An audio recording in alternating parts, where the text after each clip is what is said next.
Euh, j'ai vu Astérix au cinéma et c'est clairement l'une des pires séances que j'ai vues de ma vie. Et je vous explique pourquoi.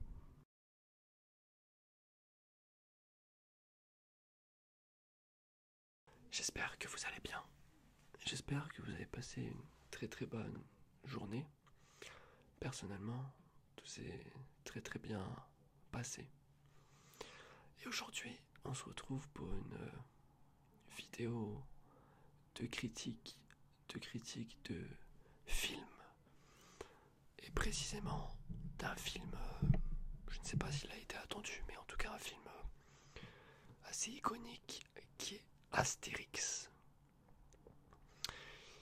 Euh, Guillaume Canet euh, nous offre donc sa version d'Astérix, Astérix et Obélix, l'Empire du Milieu, d'accord. Un film que j'ai pu voir en avant-première.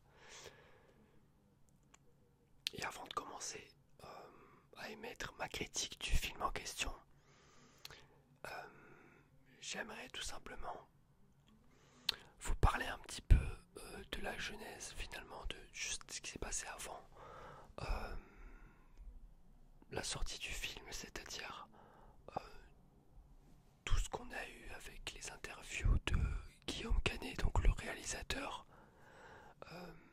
bien sûr dû faire de la promotion, hein, tout simplement. Donc il est allé sur des chaînes télé, il est allé à la radio, etc. Et j'ai vraiment trouvé ces mots assez catastrophiques, hein. J'ai trouvé ça, sa promotion assez désastreuse, notamment à un moment où il nous dit euh, qu'il faut, voilà, il prend finalement le spectateur en otage, en nous disant qu'il faut obligatoirement aller voir ce film pour l'industrie, pour que l'industrie du cinéma fonctionne, pour que les investisseurs mettent de l'argent dans des films comme ça à gros budget. Il est comme ça et il nous dit même que finalement si son film ne marche pas, ce n'est pas à cause de son film en question, ce n'est pas à cause du fait que son film soit mauvais, c'est tout simplement dû au fait qu'il y a des journalistes, qu'il y a des personnes qui critiquent le film avant même sa sortie ou des choses comme ça. Donc en fait, il se remet pas en question et finalement, pour lui, son film est parfait. Euh, Ça, franchement, j'ai trouvé assez incroyable.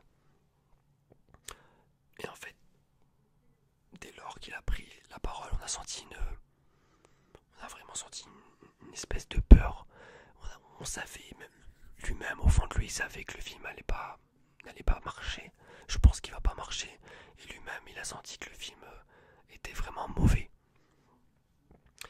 Et finalement, il suffit pas de réunir des acteurs ou des personnalités célèbres pour faire un bon film. Et je pense que c'est ça un petit peu l'erreur qu'il a effectuée. C'est-à-dire qu'il s'est dit, bon, allez, on va caser allez, plein de personnalités différentes, des personnalités populaires pour les enfants, des personnalités populaires pour les adolescents, des personnalités populaires pour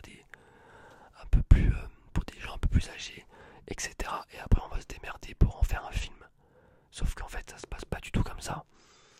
Et en fait c'est criant dans ce film que tout a été fait un petit peu au compte-gouttes. Et c'est très détestable. Euh, bon, au niveau du casting, on n'a même pas des acteurs. Donc voilà, à partir du moment où il n'y a même pas des acteurs qui jouent dans le film, comment voulez-vous avoir quelque chose de correct? On a des chanteurs, on a des humoristes. Enfin voilà, à partir du moment où on voit qu'il y a des Big Flo et Oli, Orelsan, Angel, Zlatan Ibrahimovic, on a l'impression d'avoir affaire à un running gag. Et vous savez, quand moi j'ai regardé ce film, j'avais l'impression d'être sur YouTube en train de regarder une vidéo du Palmal Show. Mais je vous jure, c'était exactement ça. J'avais l'impression de regarder une vidéo du Palmal Show. Mais c'est incroyable.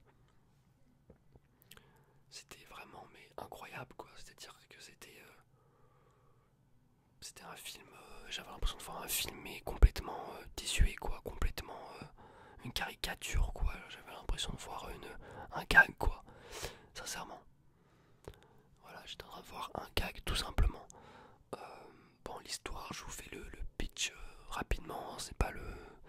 Bon, on peut pas faire plus simple, c'est tout simplement une impératrice, d'accord, de l'impératrice de Chine, euh, qui tout simplement se fait enlever, je crois, ou je ne sais plus quoi. Et donc sa fille... non, je crois qu'il y a un coup d'état en fait, il y a un coup d'état et elle peut plus... elle est bloquée en fait, hein, tout simplement. Elle est bloquée, elle peut plus bouger ou je ne sais quoi. Et en fait sa fille part en douce un petit peu pour la protéger, donc elle recherche de l'aide. Et donc comme par hasard, bon bien sûr, elle tombe sur Obélix et Astérix, et donc voilà, ils vont l'aider tout simplement bah voilà, tout simplement pour libérer sa mère, tout simplement. Et donc voilà le pitch en gros. Bon bah voilà, c'est très recherché, hein, comme vous pouvez le voir. Et, et donc voilà pour le petit pitch. Et en fait, bon, on a quelque chose, moi ce qui me dérange, ce qui m'a vraiment dérangé dans ce film, euh, c'est le fait qu'en fait, on a vu qu'ils ont voulu caser juste leur personnalité en fait, et que des fois ça allait pas du tout. Ça allait pas du tout dans l'histoire en fait, hein. Voilà, à un moment donné, ils se sont dit, bon allez Satan, on va le mettre là, après on va changer de scène, on va aller dans un autre paysage, on va mettre Big Flo et Oli là, Orelsan, bon, on sait pas, on le fout, on va le foutre sur la barque là-bas, allez hop, c'est parti. Vous voyez, il y avait des choses comme ça qui sont pas du tout cohérentes et qui sont un peu catastrophiques. Euh, on a donc aussi, bon, le paysage, il y avait quelques plans sympas, et encore, on se demande quand même où les 65 millions d'euros ont été dépensés, sincèrement. Les costumes assez catastrophiques. Certains costumes sont assez bons, mais les costumes des Gaulois, mais c'est catastrophique, sincèrement. Enfin, j'avais l'impression qu'ils ont acheté leurs costumes du côté du magasin d'Astérix, quoi, du parc Astérix, quoi, tellement que c'était mauvais, quoi. Et même les acteurs qui ne rasent pas leur barbe. C'est quoi ce bordel, quoi? On avait encore les acteurs avec leur barbe. Ils auraient pu raser et faire quelque chose. Non, on a l'impression que c'est une parodie, voilà. Une parodie du Palmal Show. Et voilà, je trouve ça assez... enfin, je sais même pas comment c'est possible un film comme ça. Et pour moi, sincèrement, c'est peut-être l'un des pires films que j'ai vu au cinéma. Ce film, il a un intérêt si effectivement vous avez entre 5 et 10 ans. Ou effectivement, si vous voulez si vous voulez effectivement regarder ce film avec un enfant ou avec votre neveu ou quoi que ce soit, là effectivement ça peut être intéressant. Mais à part ça, sincèrement, ça vraiment, mais un film qui n'a aucun intérêt. Vraiment, c'est le néant le plus total. Moi, sincèrement, si j'aurais pu, je pense que je me serais barré avant la fin, sincèrement. C'est un humour d'enfant, mais même plus que ça, quoi. C'est complètement gogol, complètement débile. Et franchement, c'est vraiment, mais pas du tout intéressant. Le pauvre, je pense que ça va faire un flop. Je sais pas, mais je pense que ça va faire un gros flop, hein. Et ça serait, j'allais dire, mérité. Mais oui, hein, au vu de la qualité du truc, quoi. C'est assez catastrophique. Franchement, j'ai rien à en tirer, hein, de ce film. Mais voilà, si vous avez un enfant avec vous ou quoi que ce soit, vous pouvez aller le voir. Voilà, mais sinon, je vous conseille pas du tout. Il est catastrophique, hein. Et bon, je sais pas ce qu'il a voulu faire Guillaume Canet, sincèrement. Mais bon, je sais, j'ai pas compris. Franchement, j'ai pas compris. Il y a même pas dans ce film, il y a aucun acteur quasiment. On a des comédiens, des trucs, mais on n'a pas d'acteurs. Costume catastrophique. L'histoire, on peut pas faire plus bancale. Bon, voilà, un navet complet, hein, on peut le dire. Un navet complet, hein, de la part de Guillaume Canet. Et ça rime en plus, donc bon, c'est parfait.